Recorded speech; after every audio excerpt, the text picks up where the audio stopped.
Meeple Nation Podcast, episode 500. 500. Meeple Nation, November 2023 news. Welcome, citizens, to Meeple Nation. Grab your favorite beverage, pull up a chair, warm up those dice, and join us at the game table as we discuss board games and the board gaming world. Each week, the hosts of Meeple Nation share their love for board games and the amazing memories that come from playing games with some very outstanding people. Let us now join our hosts in their natural habitat, the game table. Was that a little Count Dracula in there? It was. Nice. I'm glad you recognized that. I never heard him reach 500 in any of those episodes. That's a lot for Sesame Street. Well, now you've heard it. Wow, that's for the amazing. first time here on Meeple Nation. Episode 500. How long would that be? Because it takes more than a second for the count to count. So how long would it take the count to 500? Well, it depends on what he's counting. Yeah, that's true. If it's like pennies, 1 penny, 2 penny.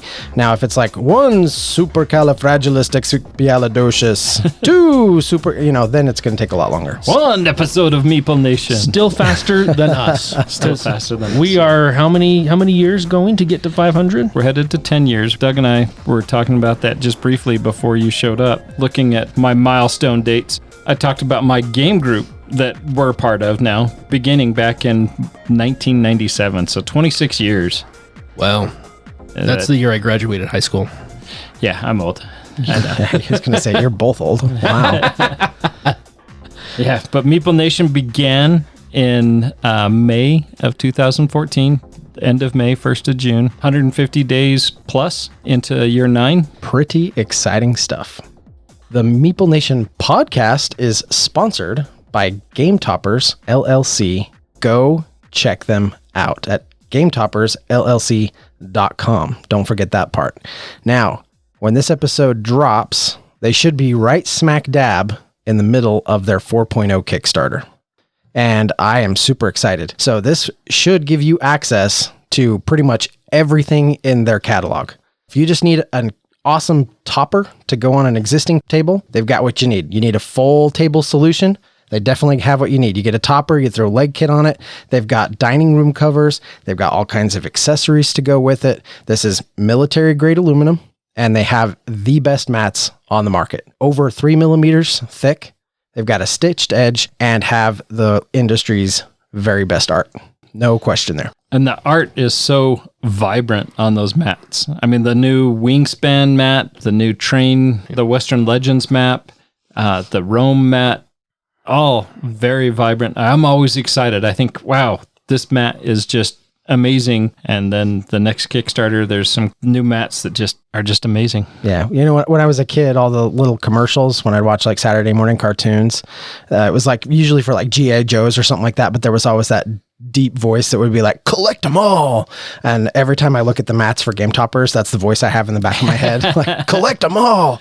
So, and I'm a good ways into that. I think there's 5 new prints coming with 4.0. Collect them all for sure. Absolutely. A wide scope, some that are less background, some that are just some vibrant colors, some that are a less of a distraction, because sometimes those mats become a distraction. Well, it's a mat for every occasion. Absolutely. When we go to SaltCon, Andy does exactly that. Andy brings a mat change for every day. Yep, it's fantastic. So it's not a contest, Andy. But I'm winning. I know. Please go check out Game Toppers at GameToppersLLC.com. We are the hosts of Meeple Nation. I'm Nathan Howard. I'm Andy Holliday. And I'm Douglas Stewart. We have a wonderful website. We would love for you to gander its way and peruse the wide variety of episodes that are there, the selection of blogs, insight into our socials, even some of our bios. You can check us out and put a face to our voices. All sorts of goodness can be found at meeplenation.com. Funny that you say put a face to our voices. I was at a Halloween game party. I walked in, I had my Meeple Nation shirt on. I walked in, hey, are you on the podcast? Yeah. He was like, keep talking so I can try to figure out who you are. That's awesome. What kind of Halloween games did you play there? We played Last Night on Earth, which is a flying frog game that I've looked at for years. I could never bring myself to pull the trigger on. I'm glad I didn't pull the trigger on it. It was fun enough, but it's not something I would put any sort of money into. It was enjoyable for a one-off. It looked amazing. It looked like it was going to be more fun than it was. Then we played Nightfall. Oh, good times. Oh, well, yeah. Times. It was, we drafted that time, and it was way better than the experience you had. Better. We did that, and then we did Clank Catacombs. Sounds like fun. So while you're at the Meeple Nation page, we have a link to our Patreon site. We would love for you to become a patron. We're at episode 500, and we would love to keep going. We're excited to continue our content and to grow in variety of content. We got some bonus episodes that are coming out now, and we're trying to sprinkle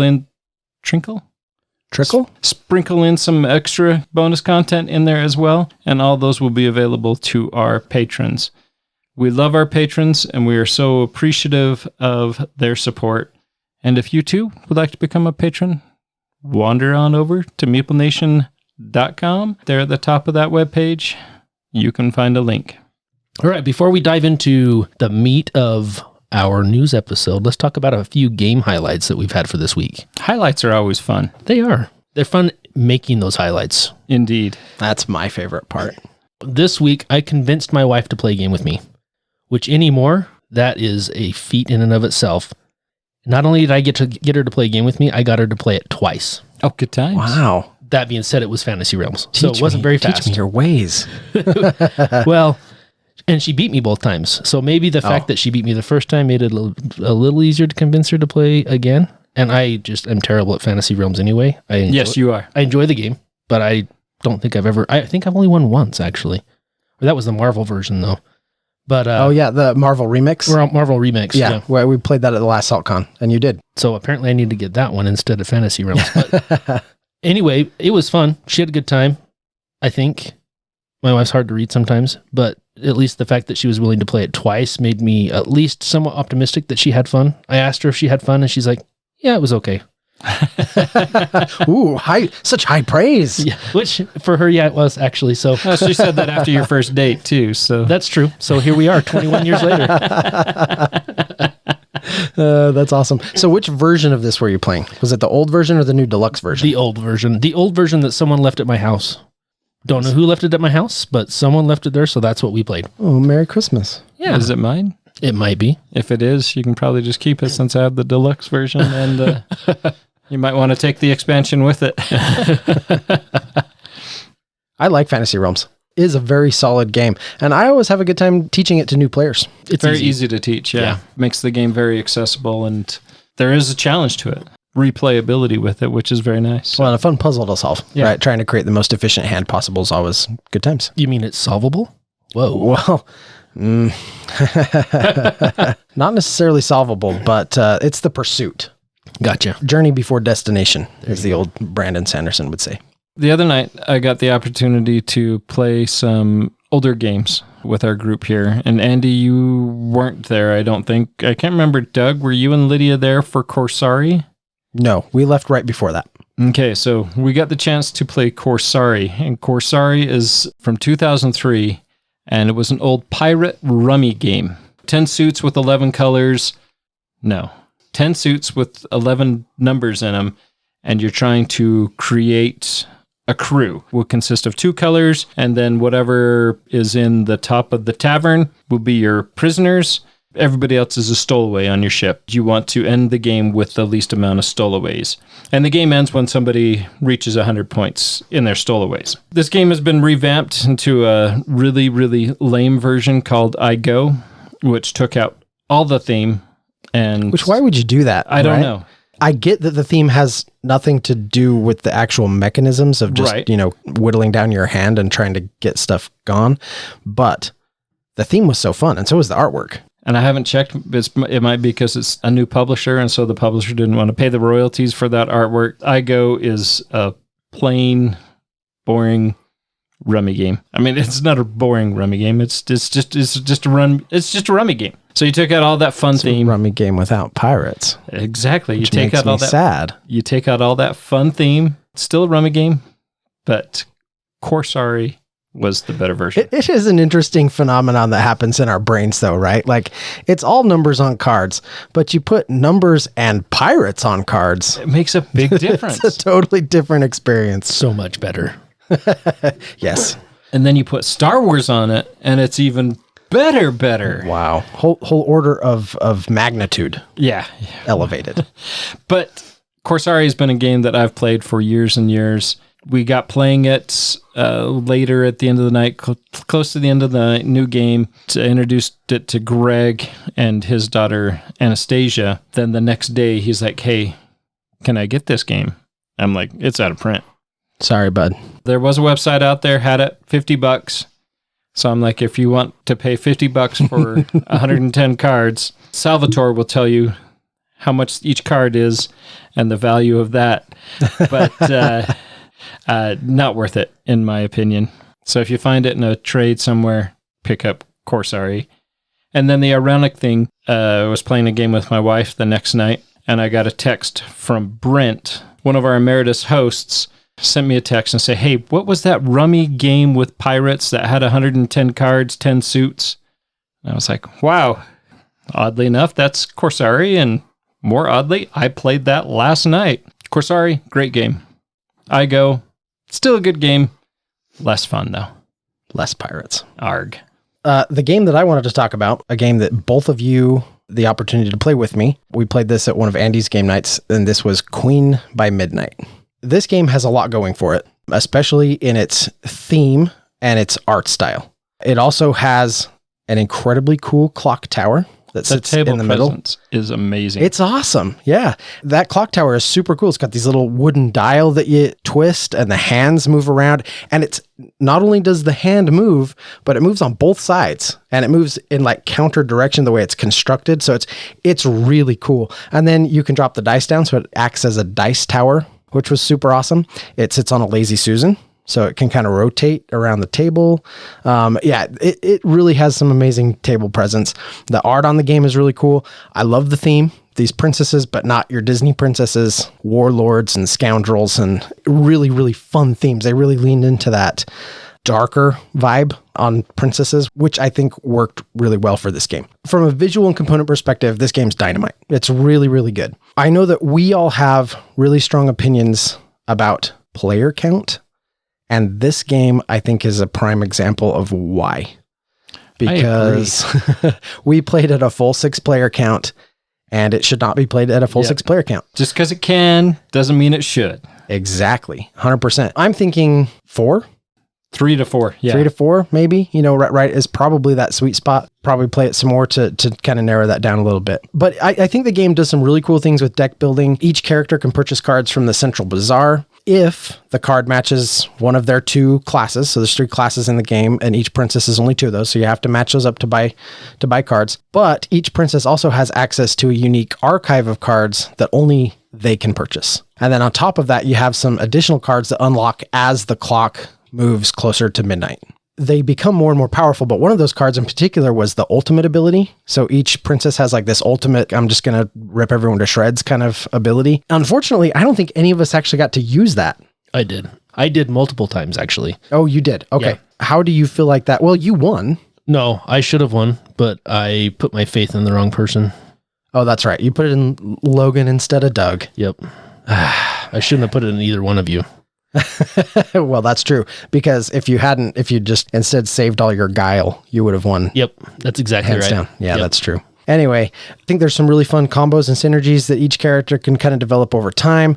I feel like the game was a little lacking in its ability to cull cards. That's something that's kind of important to me in deck builders, is the ability to cull. I think in this game, it's actually kind of okay. If you go into this thinking, I'm just going to buy all the stuff, you're going to gum up your deck and it's not going to work out very well for you. So I think That's you need what to be, happened to me. Yeah, I think you need to be a lot more selective about how you build your deck. Also, a lot of the cards that you buy are going to get played out to your archive when they get cycled through. So they're going to stay out. You don't have to keep running them through your deck. I think that it's doing some pretty cool things. We've got to get the player count down. Ultimately, I had a really good time playing the game. I thought that it was really good. I want to play it again. It's going to stay on my shelf, but it definitely is one where you've got to kind of think about how you're deck building. I think the theme and the components on this and its unique take on deck building make it a game definitely worth checking out, but it does have some caveats. As we were talking, I just did a quick peek on BGG. Community does say best at 4, which I agree with. 3 or 4 Sure. can be spot on. That sounds right. Complexity of the game wasn't too bad. I mean, there was only 1 card in there that would allow you to cull a card. If there was at least 2 in there throughout the whole game that we played, I think I maybe culled 3 cards at the most. Yeah. And then I had the issue personally of buying way too many cards. Right. The other thing is it's actually a fairly short game, meaning the number of rounds that you're going to take. Mm-hmm. And so as you're collecting cards, the return on purchasing those cards is not quite there. So Agreed. Be careful of overpopulating your deck. Now, interestingly, with a lower player count, you actually increase the number of rounds you play. You get to develop your deck a little bit more as well. So that's another reason to keep that player count low. I am excited to give it a shot again. So that is Queen by Midnight. Definitely go check it out. And with that, it's news time, fellas. Hot dog. And I'm excited because we've got some fun things to talk about. Yeah, some really cool new things that are out and some cool things that are on the horizon. And I've heard there's this thing called crowdfunding that's out there too. Well, we're going to hit them all. Let's do it.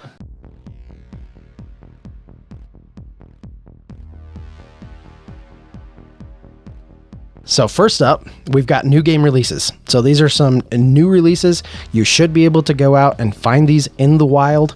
These are some of the games that we're excited about, and we want to talk a little bit about them. Nathan, why don't you start us off? What is a new release game that you're excited about? So I know you guys love party games.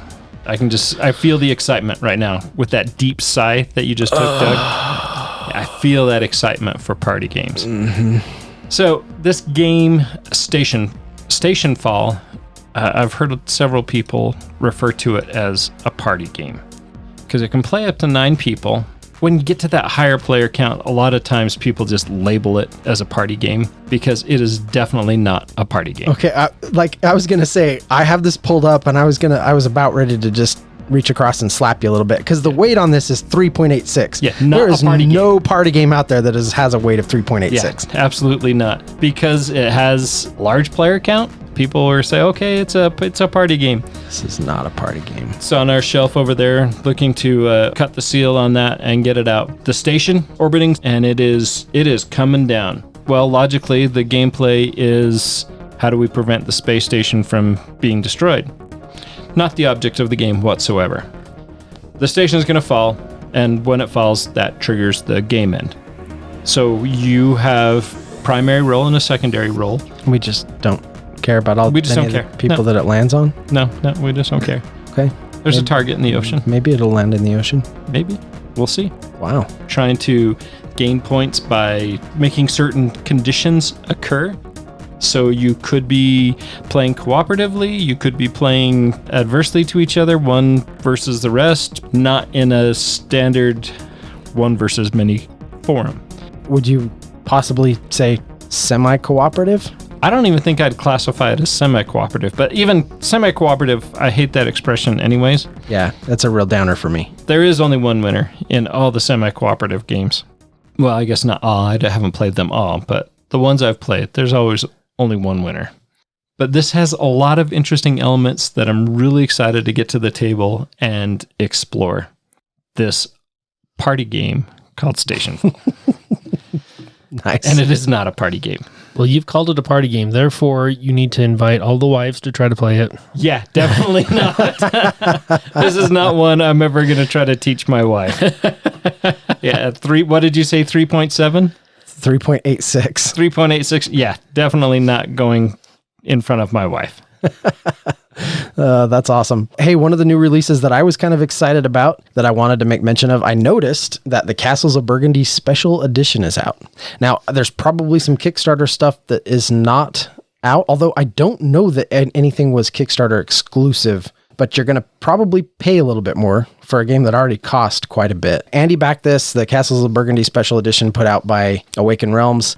What a fantastic production of this game. If this is something that you're interested in, if Castles of Burgundy is a game that you like and you've been eyeing this, well, it's now on store shelves. So now it's your chance to go and pick up a copy.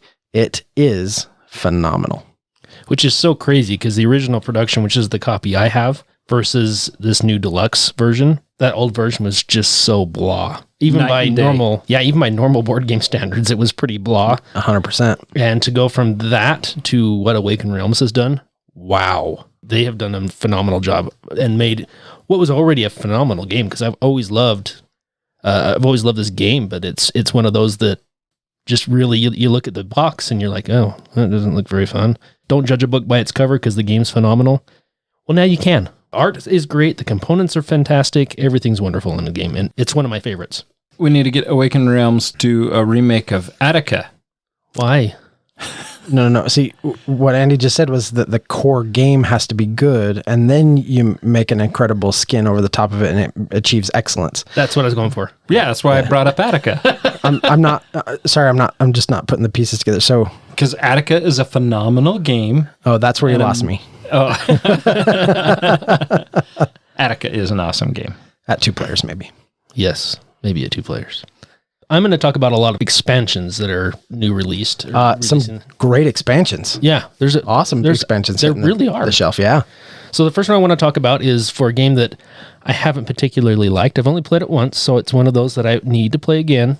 Yeah, why are you talking about this? And Do I should you be talking need about to? this. You should be talking about this, but I'm talking about it. You can chime in if you really want to. Ark Nova Marine Worlds. Ark Nova Marine Worlds. That's not chiming in. That's taking over. They're introducing marine animals to Ark Nova. One of my biggest complaints about adding content, especially for a game like this, is you're just flooding the deck with more cards. And if you're trying to specialize in anything, it makes it near impossible to get the cards you're looking for. But they have a built-in mechanism now to get cards moving and cycling through so that you can find stuff that little tidal wave icon. Yes. And when it comes up, you flush cards. I don't know if it's the whole market, but you can flush cards and then get a bunch more out. So it allows that market to be cycled through a lot more quickly. Totally love that. Also, they've got asymmetric starting player cards, the action cards that you use. They're different. As you're taking the actions, you may have access to certain things that an action will do that other players can't, and then they can do that you can't. Oh, that's And, awesome. Yeah, haven't played it yet, so obviously you wonder about balance with a situation like that. Right. But given the craft and quality that's gone into this game, I'm sure that they have balanced this out. I'm hopeful that that isn't going to be a problem. I would imagine so. And you think with a lot of asymmetrical powers, like makes me think of the asymmetrical powers of Revive. The one time I got to play that with you, Doug, and we kept thinking that Dave's asymmetrical power was insanely good, and he ended up losing. I think he took last place. It necessarily wasn't as good as we were saying it was. It just seemed really good until everybody else has kicked in. And hopefully, it's well done like that, where you're like, oh, wow, that's amazing. Okay, geez, now this other power kicked in. That's crazy good too. Well, and you won that game, and you used the one that was situational. So it was incredibly powerful under certain circumstances. So the way that you built out in that center map, I think it was by lakes. And so you were able to take a ton of extra like actions, resources, whatever it was. And because you set yourself up for that.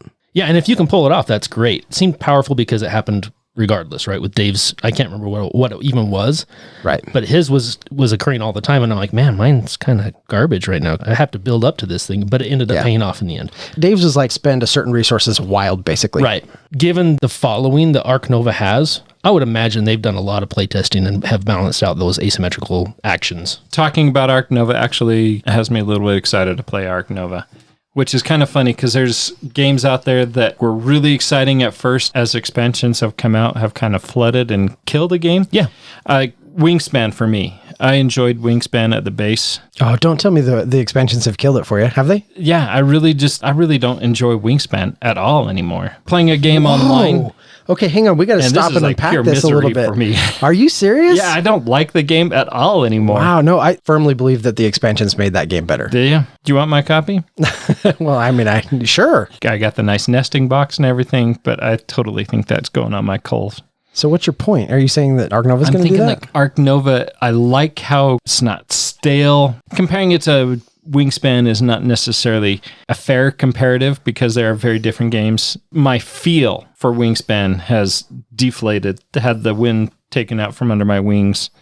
I see what you did there. You like Nicely done. Yeah, played right in there. I didn't even pre-write that. Wow. Ark Nova has me excited. I'm interested to give this a try. I look at the circumstances under which both of you learned how to play that game, and they were far, far, far less than ideal. Oh, yeah. So I got to get this game to the table with the two of you. I think you will both really like this game. The situation just needs to be a little better.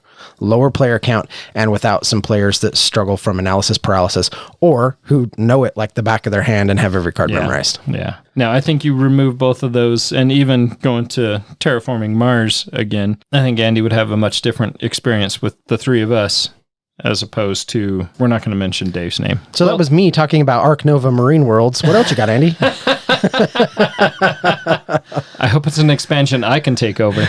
Well, it could be. Once, and we've talked about it a few times, that it actually needs an expansion, and that is New Frontiers. Dave has mentioned in the past that is his least favorite of the Race for the Galaxy. I really enjoy New Frontiers. I do too. It's one of my favorites. It is phenomenal. I'm actually on Team Dave with this one. I don't care for New Frontiers very much at all. It needs more content. Yeah. And the fact that they're finally bringing out an expansion after how many years this has been out, thrilled to death that they're actually adding more stuff, some more flavor, more replayability. So New Frontiers came out in 2018, so we're 5 years later that we're getting an expansion for it. Yeah, which is crazy. That's a long time to wait for an expansion, but it's adding 16 new home worlds, 10 new developments, 13 worlds, 8 new goals, and there are now Xeno worlds, which will add a risk-reward element to the game. I don't know, that could make or break the game, I guess. It could make it more interesting, or it could just be like, that kind of sucked. I'm hoping that it's one of those expansions and it's not like what Alchemy did to Dominion. Yeah, I'm not even going to bother even throwing any of these cards in. So I've played New Frontiers a ton. Bought my copy. I've never opened my copy. Played other people's copies. Played a ton on BGA. Yes, I have this expansion coming. New Frontiers. As far as Race for the Galaxy, you have Jump Drive, New Frontiers, Race, and then there's nothing else. And see, for me, it goes Jump Drive, and then wah, wah, wah. Oh, no, we're not talking about Roll for the Galaxy. Well, I don't really care for any of them set in that universe, but Jump Drive I like a lot. Yeah, I think it's going to be great. Yeah, I hope so too. And maybe we'll have to bust out my box. Or I can just bring mine over. Why open yours up? Well, it is open, but it's just never been played. I guess we can do that then. Well, I'll tell you what. You guys sit down and play Ark Nova with me, and then I will sit down and play New Frontiers with this expansion with you, and we'll see if it changes my mind. Sounds good. We were talking about Terraforming Mars. So there is a new version of Terraforming Mars. One that, like the card game, probably going to be more fun. Probably going to hit my game table. Terraforming Mars might be on my coal shelf with Wingspan. If Ashley wasn't here and would get really upset if I called Terraforming Mars, it would be gone. But Terraforming Mars, the dice game, I am pretty excited about this. The gameplay is 45 minutes, 1 to 4 players, so it has that solo variant. Dice are unique so that they're keeping track of your resources. A lot of people have Kickstarted this, gotten their copies, and it should be available in the wild now. As such, I'll pick up mine after the fact. Maybe I'll look for it on a cold shelf when somebody else is sick of it too. I'm excited to give it a try. With the 45-minute time limit, I find the game more appealing because I don't hate Terraforming Mars, but I don't like all the expansions in Terraforming Mars. I think it muddles the game way too much for me. I would agree with that. But a lot of people love that. I'm not going to take that away from them. They can have that, and they can have Wingspan. I'll take this dice game, I think. I may have to disagree with you on the Wingspan, not also, Nathan. Yeah. There it is. Finally, Andy gets a backbone. Joins the fight. I was wondering where that was. That's awesome. I was respecting your opinion, but I just can't. Yeah. No, I get that. People love Wingspan. Like I said, Doug, I think, are you on the online game? Yeah. I just dreading every time I take that turn. Oh no! And I do okay with Wingspan. Score wise, I'm not by far the leader in many of the games, but I don't know. This isn't an episode all about dissing on Wingspan. I would much rather play most anything else. You get you into some therapy, Nathan. Maybe. I'll throw out a couple. I'll just kind of lump these into one. These are both expansions. There's Descent, Legends of the Dark, The Betrayer's War. The big box expansion. It is just as big and contains just as much content as the original did. I'm so excited to play this. Yeah, and I got to play the first one. I mean, I played the first few missions, and then I think both of you have copies, so I ended up culling mine. I never had it. You never had it, but Andy does. And you guys had played through it and kind of really enjoyed it. I feel like I kind of missed out. Like I sort of missed the boat boat on enjoying that experience. So I'm hoping with this expansion maybe I'll be included this time. And I'm hoping it is as fun as it was the first time. First time was very therapeutic for me. Currently, I'm not in the need of huge therapeutic burst. I mean, I'm always in the need of therapy. well, after your wingspan tirade, yeah, I would say you are in need of some therapy. I'm very much looking forward to Descent. We'll Descent therapy you through your wingspan issues. I am going to correct you a little bit. The box isn't quite as big as the original box. Dang it. Really? It's half an inch. It's close. It's, half an inch. It's a little bit more than half an inch. If you're that close, why not just make them the same so they match on the shelf? That's exactly right. And maybe put a little bit more content in it just for fun. Yes. 100%. Can never go wrong there. And then the other expansion I'll just throw out there real quick is Everdale Mistwood. The Everdale expansion, they launched this with the big collector's edition box. But if you didn't get the collector's edition box and you're just gathering the Everdale boxes and expansions as they come, Mistwood is now here. And I think we can all agree that it's really good. I liked Mistwood quite a bit. We had a chance to play it at the last SaltCon and I thoroughly enjoyed it. Yeah, it was great. It's a great addition. I want to play a game where I can throw in all of the expansions and have that board just be monstrous. We haven't done that yet. Yeah. And it would be epic. They don't recommend it, but I know. I recommend it. Yeah. It would be fun to try once, right? At least once, for sure. Belfair is kind of a modular set. Right. Right. So that's not that big of a deal. Right. But yeah, to have Spirecrest, Pearlbrook, and Mistwood. So you got the bottom left and right side of that board all expanded out and have all that going at once. It could be fairly broken. It may lead to some frustration, but it's something we have to try at least once. It'd be a long game, I think, but it would still be fun to try once, like you say. Yeah. So I had to bring up one more party game. And this one I will play with your spouses. You do need therapy. I do need some therapy. Perusing games, what sticks out? When I look at a game, I hate to say how often game art sticks out to me. A lot of game art sells the game, and then I rely more on referrals. Like somebody says, hey, check out this game. You might like this. When I'm looking at a game and the name just kind of sticks out to me, perked my interest just out of curiosity. And this game is called Really Loud Librarians.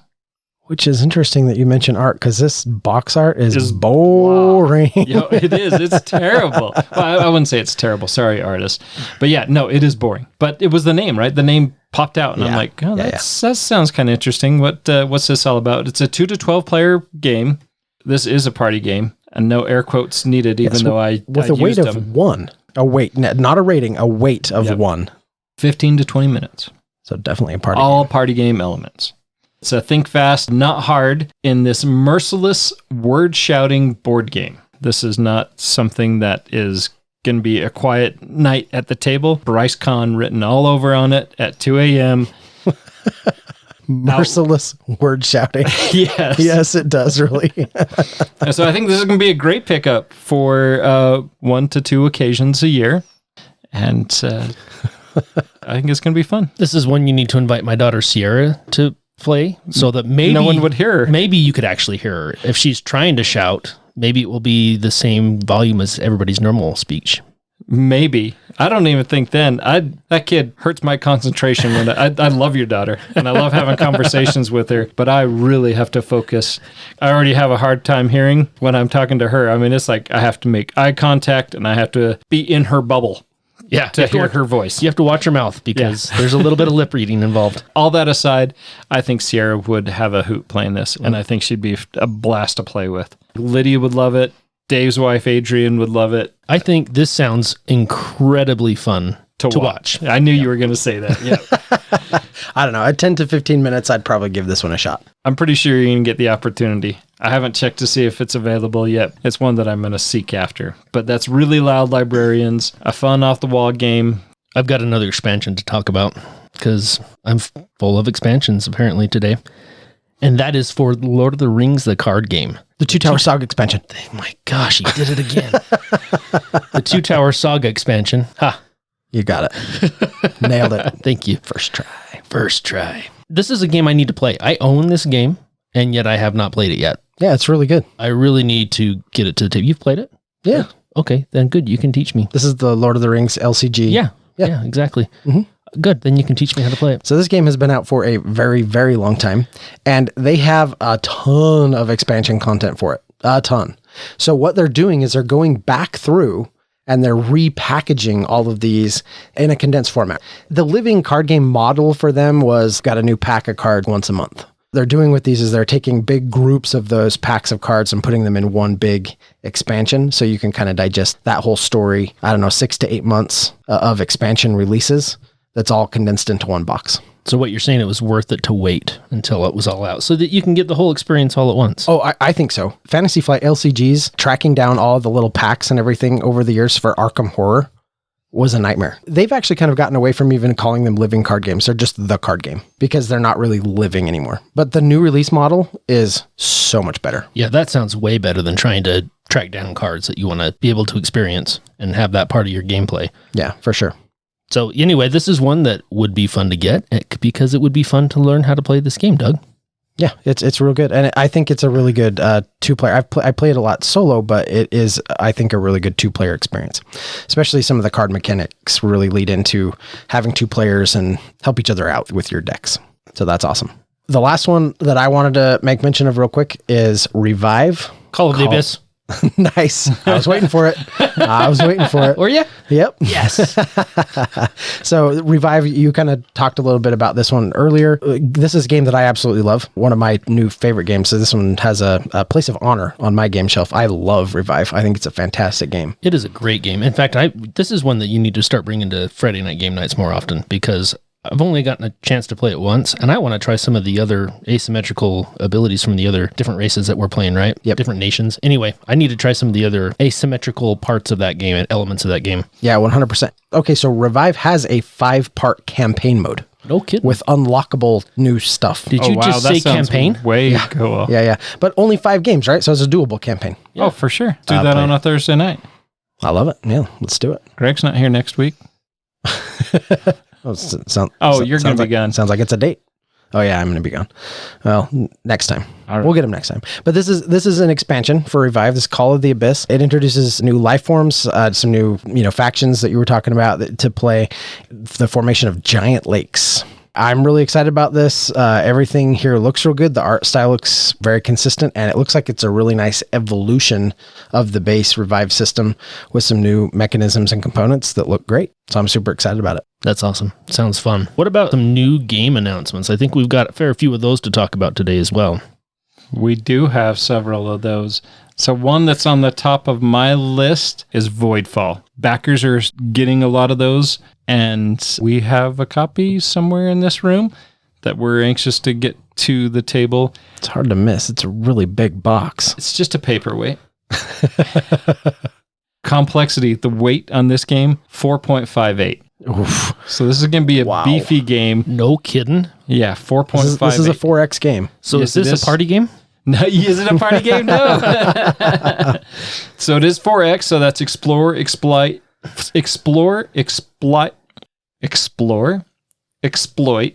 expand, and exterminate. And Nailed it. Those are kind of the 4 paths to victory.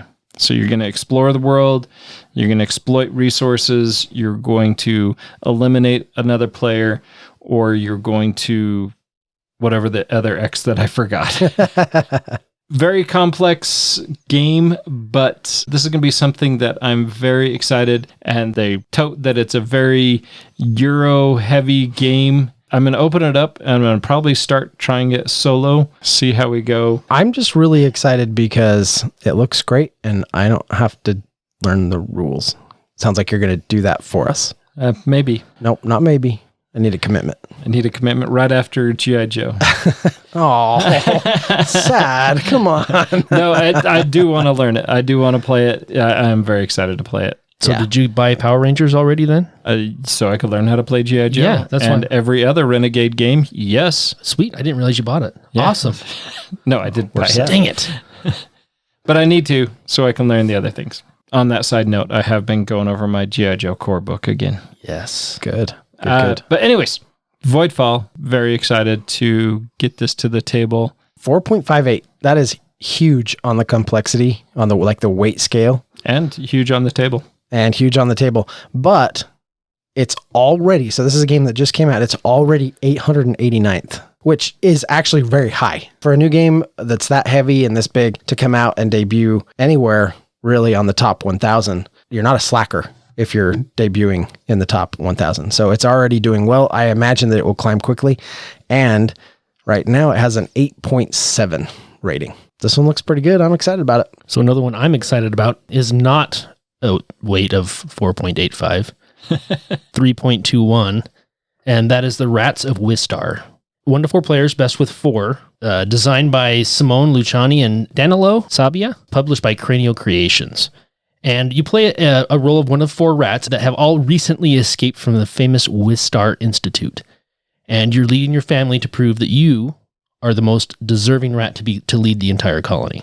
So you're going to spend your time building beds, excavating rooms, and expanding your home underneath the bushes. You're going to be searching the farm for different artifacts that the humans have left behind. You're building different inventions. Maybe even go visit the alchemist rat. Get some potions or something to help you further your cause. And you also are going to be expanding your family, welcoming the native rats that live on the farm to try to join your family. Ultimately, you're trying to gain the most victory points and win the game. Thematically, it looks really cool and looks fun. Pretty excited to try out. That one does look pretty interesting, I do have to admit. Okay, so one that I'm excited about when I saw the announcement, we just got through with Halloween, and one of our favorite Halloween games is Betrayal, House on the Hill. Kind of a classic. I think it has some problems. We've talked about it in the past. Super fun. Some of the haunts are definitely better than others, but ultimately, really fun game. So they just announced an expansion for this. This is Betrayal, the Yuletide Tale. So is it an expansion or is it a standalone? This is an expansion. The Yuletide Tale, Evil Reigns in the Winter's Pale. There's not enough Christmas-themed games out there. Yeah, I agree. Kind of ironic that this is really more of a horror than Christmas, but Yuletide. Yes. It's Yuletide. Yeah. Festive-themed expansion for Betrayal at House on the Hill 3rd edition. New rooms, new items, new events, new characters, new haunts, all kinds of fun stuff, and it's all wrapped up in a nice little Yuletide bow. So I would like to see how compatible this is to 2nd edition, because I don't have the 3rd edition of this game. I have the 2nd edition. I think it's the 2nd edition, maybe the 1st edition. Is it the green box? It's not. It's the red and black box. You have the 1st edition. Then I have the 1st edition. So it would be nice if it was backward compatible. I don't know how backward compatible it would be, but I do love this game. It is definitely one that I love to play during Halloween, and I haven't got a chance to play it yet.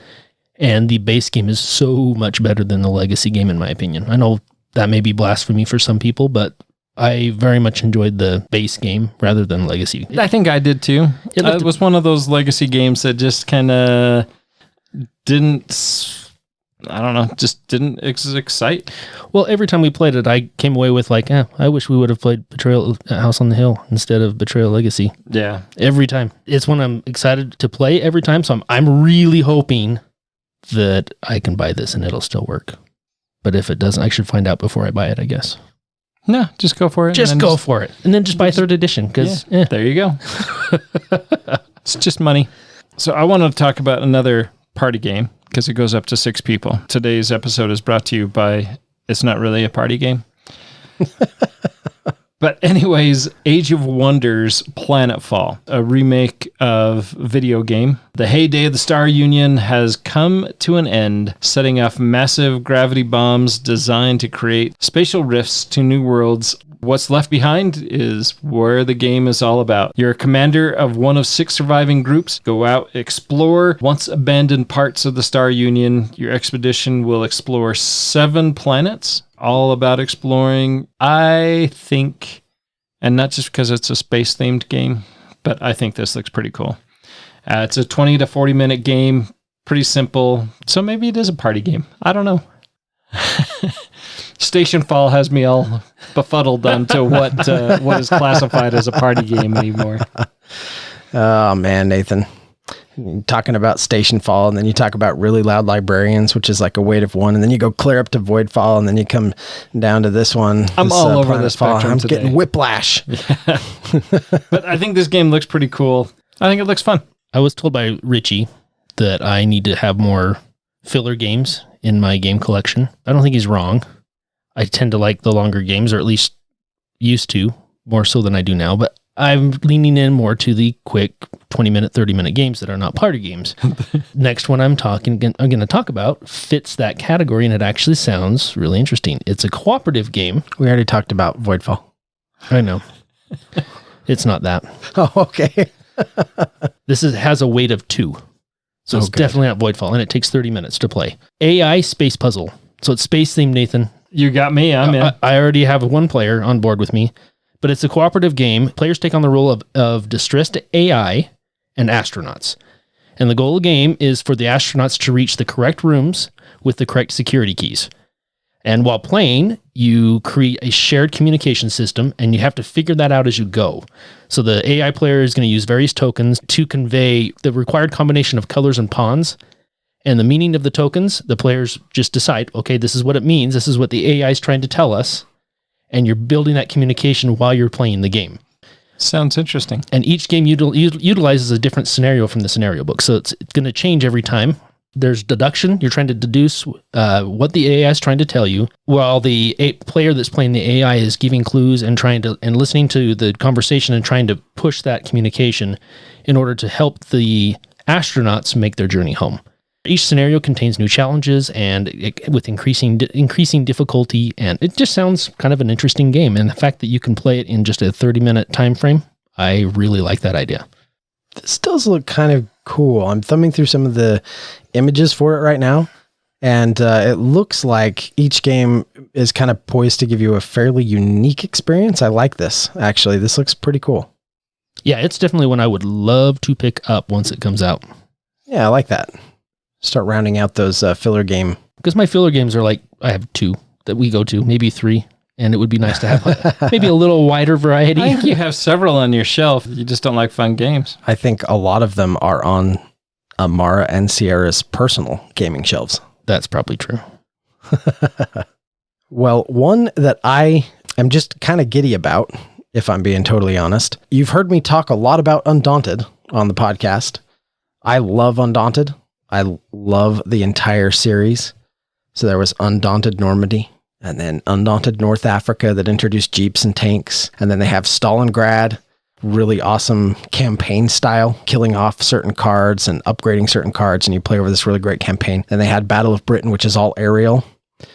Well, now we are abandoning World War II altogether, and we are going into the future with Undaunted 2200 Callisto. I've seen this. I'm not going to lie, I'm very excited about this. And yes, it has a lot to do with it. It's the future theme. Apparently, I'm pretty shallow in my theme reach. We'll talk about it in your next therapy session. But I'm very excited about this. Is going to be awesome. The classic Undaunted deck building style game, but it's set in the year 2200. And we don't know a whole lot about it, but just that sci-fi theme, I love the idea of this. Don't have any images, don't really have any like concrete stuff about it, but I'm already super excited. Are you picking this one up? Oh, 100%. Yeah, right. For sure. Then I'll just play your copy, I guess. I guess. Yeah, right. Yeah, right. We'll see how long that lasts. Yeah, you're not wrong there either. One that I'm excited about, been on the edge of coming out for a while. And funny, that was another pun that I didn't plan to use, but that is Beyond the Edge. Beyond the Edge is a 2 to 4 player game, 60 minutes, a system they call the Evolve/Beyond, an innocent method of allowing you to keep all that you have obtained during each game to the next, allowing it to have individual stories. Totes that it's easy to learn, cooperative game system.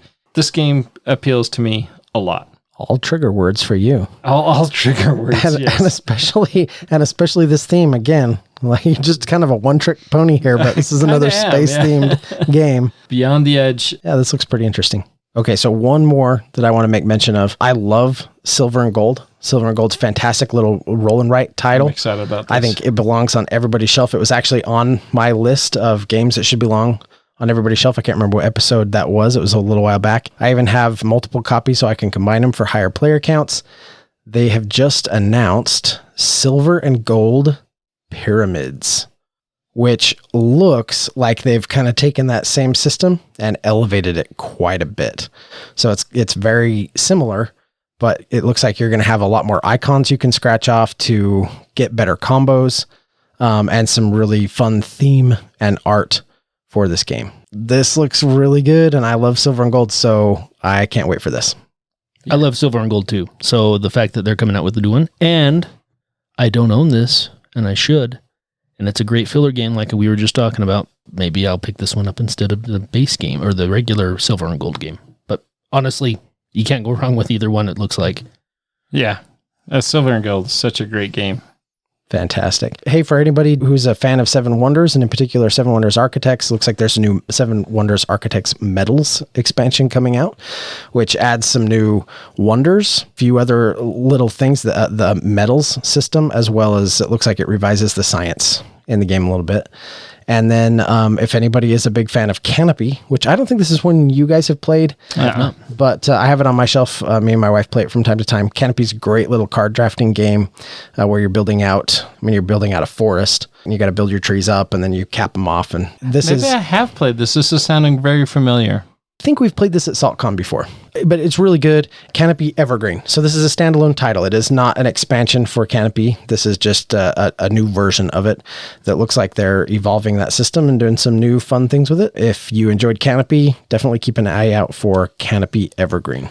One more as far as expansions go. So there's a new expansion for Boon Lake. If you're a fan of Boon Lake Artifacts that is coming out that will expand that game. More tiles to lay out, more things to find. Boon Lake's one that I've never tried, so it looked kind of interesting as I was looking at this expansion and kind of made me go back and look at the base game. So Those of you that are fans, look forward to Boon Lake Artifacts. I want to be a fan of Boon Lake.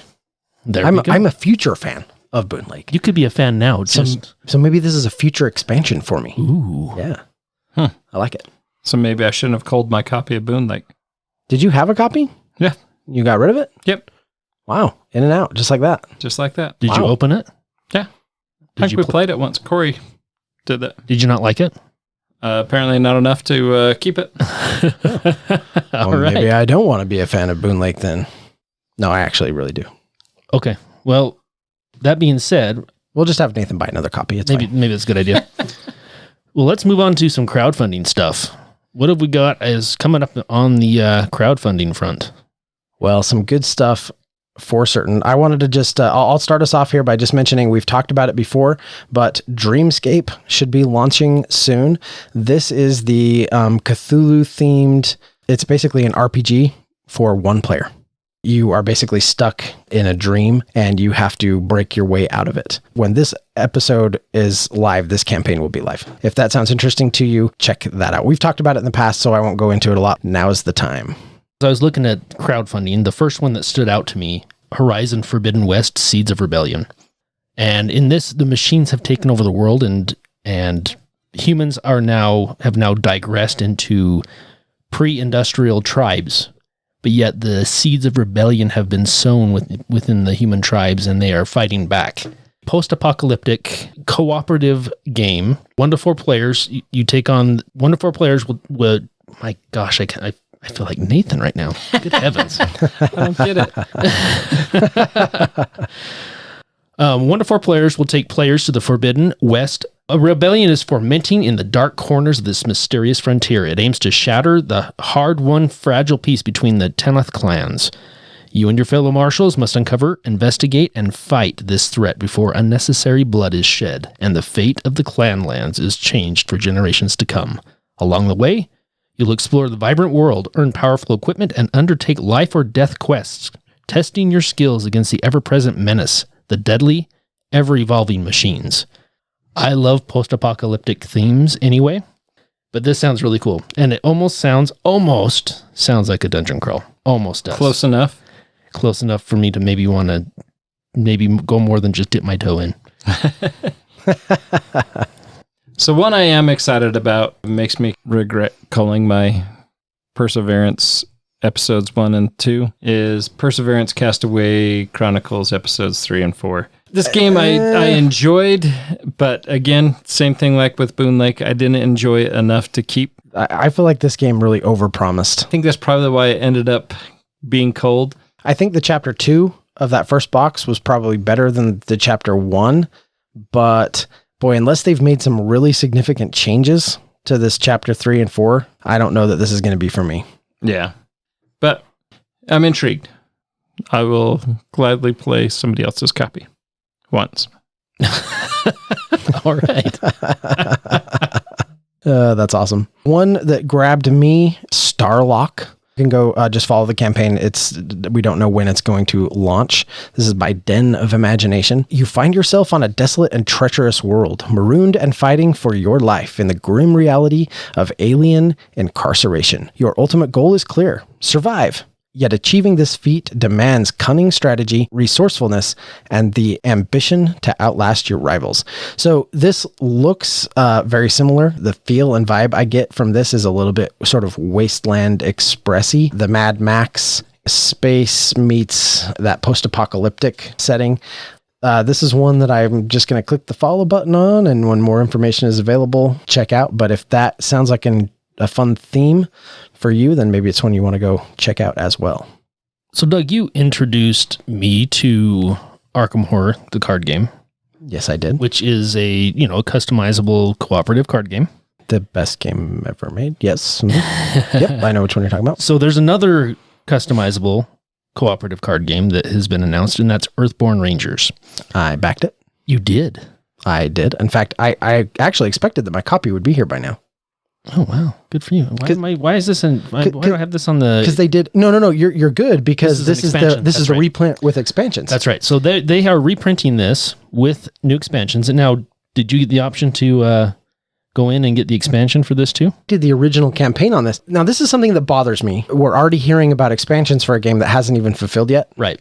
And it's like, I want time to play the game before you throw expansions at me. So we'll see when this launches. That's always something that really bugs me when they do. But this game has a lot of promise. I think the people who have played it up to this point, like playtesters, and have really enjoyed it, there's a lot of really great things going for this game. It has kind of a fun history. They also kind of revolutionized some things with sustainability in the industry. So they went with like local distribution centers and try to kind of reduce carbon impact and some of that kind of stuff. Mostly just kind of an exciting thing from a logistics perspective, because if more crowdfunding people can start doing like more localized deliveries, especially for those of us that live in the United States, avoid some of that VAT tax and some of those things that come with... Anyway, Earthborn Rangers, and if you didn't get in on that first printing, now's your chance to get in on it. Yeah, plus expansions. And it looks great. It looks like you have a fun campaign that you're going to be following, and your deck is just going to basically tell a story of who your ranger is and what their strengths are, what their history is. So it kind of looks intriguing and fun. I'm glad you backed this, Doug. Yeah, this is one of those games where the cover art is not as eye-popping. There's no doubt about that. But when it's a game that comes with a recommendation, go, okay, hey, let's pick that up. Let's look at that. I'm all in to play it. As I recall, when I backed this originally, one of the options you could back at was like to basically get a second set of everything to help with deck building. So you can really flush out any of the decks that you want to create as you're going into the game. And I did do that. So this is one that I'm hoping I can get at least one or two of you to play with me, because I think it's going to be really fun. And I got enough stuff that we can all deck build to our heart's content. I think that sounds awesome. I'd be in. Very, very cool. Exciting times. Well, the very last one that I wanted to just make mention of, and this is another one where I'm just going in to hit that follow button. This is in campaign preview on GameFound. This caught my eye strictly from an art perspective. Koschei, I don't know that I'm pronouncing that exactly right, but it's Koschei, Koschei, the Deathless. Koschei the Deathless. This is a deck building adventure wrapped in Slavic folklore. And I was reading down through some things mechanically. This sounds like a game that is just going to be an absolute ton of fun to play. But they have some preview images of the art up on their page here. And I'm going to in fact, I'm actually going to slide my computer over here so Andy can get a better look. The art on this game just looks like it is absolutely breathtaking, almost like wallpaper quality art. This looks like totally should be a map from Game Toppers where you're looking through the tunnel of trees. Yeah, fantastic, right? So just from an artistic standpoint, this one really grabbed me. If they nail the mechanics in this and it ends up being a fun game, then this is just a total win. I'm also really intrigued by Slavic folklore. I don't know much about that, but I'm kind of interested in finding out more. Koschei the Deathless. Check that one out by JJ Rock. That does look really cool. GameFound. Artwork is amazing. Yeah, the artwork. I'm looking at a picture of the tree folk? No, the three sage. Oh, yeah. And is that art or is that a photo? Yeah. For real, right? It's definitely art, but it looks so really realistic. high quality. Yeah, it's great. It's really amazing. Good. So did you guys have any other crowdfunding you wanted to talk about before we wrap up here? Andy.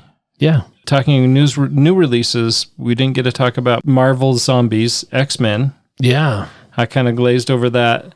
But there is Deceased.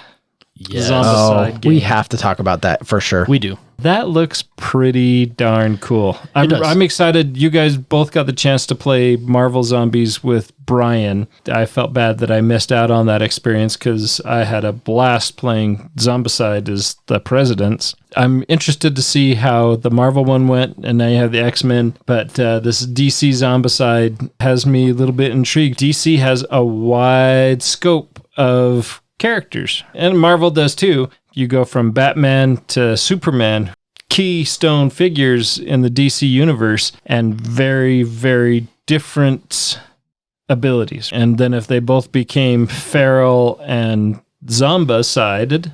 Is that the term? Is that what Sure. the street kids use? It is now.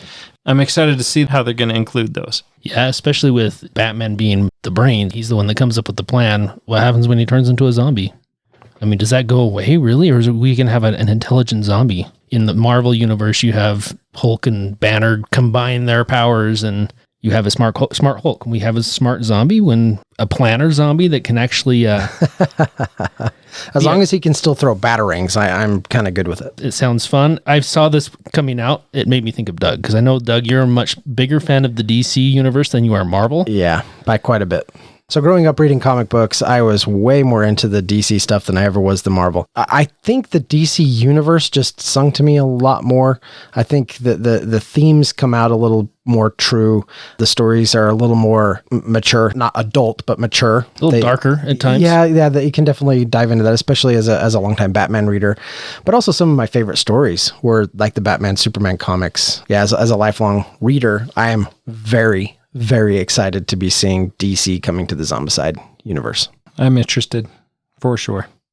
All right. Well, we've thrown out a lot of different news items for you all today. We're excited about a lot of the stuff that's coming out and the new announcements, Kickstarters, and new releases. And we hope that you are too. Let us know if we've missed anything or if there's something that you're excited about. Absolutely.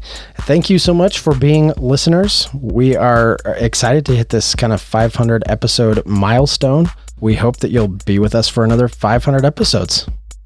Until next time. We'll see you cheering us on for 500 more. At the game table. At the game table. He beat me to my line. He's been doing it all episode long. All episode long. Thank you for listening and being a part of Meeple Nation. If you would be so kind as to follow, subscribe, share, and rate or review this podcast, it really helps to spread the fun. You can be more involved in supporting the podcast by joining the nation at patreon.com/Meeple Nation, or you can find a link at the top of our webpage, meeplenation.com. And while you're there, look at all our extra content. There are links to all our past episodes, a wide variety of blogs, pictures from our Instagram feed, and bios for all the hosts and our awesome bloggers. Follow us on Twitter, Instagram, and Facebook, all under Meeple Nation. If you would like to chat with the hosts or other members of the nation, you can join our Facebook group, Meeple Nation Off Air. We hope to see you again at a game night, a con, or maybe a suspense-driven evening of werewolf. Thank you for listening and supporting Meeple Nation, and stay tuned for next week's episode. Thank you so much for listening. We very much want to thank our patrons who help keep the podcast running. I personally want to thank my co-hosts for all the help they provide with both content here on the podcast, in addition to what we have available on our website. Without them, the podcast would not happen. If you too would like to support the podcast, you can join the nation at patreon.com/Meeple_Nation. Or you can find a link to Patreon at the top of our webpage, meeplenation.com. If you have any questions, comments, or games you feel should be on our radar, you can always reach us at meeplenation@gmail.com. We can't wait to hear from you. I am grateful to Doug and Andy who helped me edit episodes, and I want to thank James and Kim Clark who do the editing on our blogs and on our webpage, which can be found at meeplenation.com. We want to thank Brain Detergent for our music. If you want to find more from him, you can follow his links that can be found on our webpage or simply search for Brain Detergent on YouTube to find more of his tracks. Thank you again for listening and being part of the Meeple Nation community. What the heck? What's he do, Skid? The Roomba just turned on. The dog just turned on the Roomba. Wow. He bumped it off of its